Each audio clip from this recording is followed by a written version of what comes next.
بھائیو، آپ کو پتا ہے کہ انسان کا جو سب سے بڑا دشمن انسان کا دماغ ہے، کہ یہ کھینچ کھینچ کر ماضی کے ان لمحات کو لاتا ہے کہ جو لمحات لمحے آپ کو اذیت دیں، تکلیف دیں، بے آرام کریں، بے سکونی پیدا کریں۔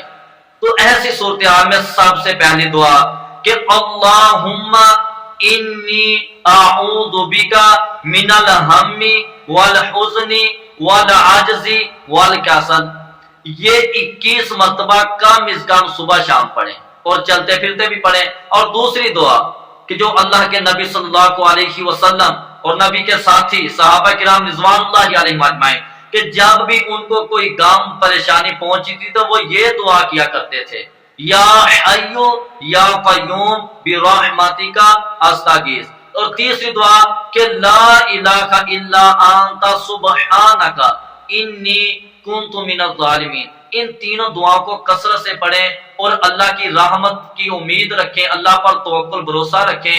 انشاءاللہ زیادہ دن نہیں، 2-3 دن میں ہر قسم کی ٹینشن پریشانی غم سے انشاءاللہ اللہ آپ کو نجات عطا فرمائیں گے۔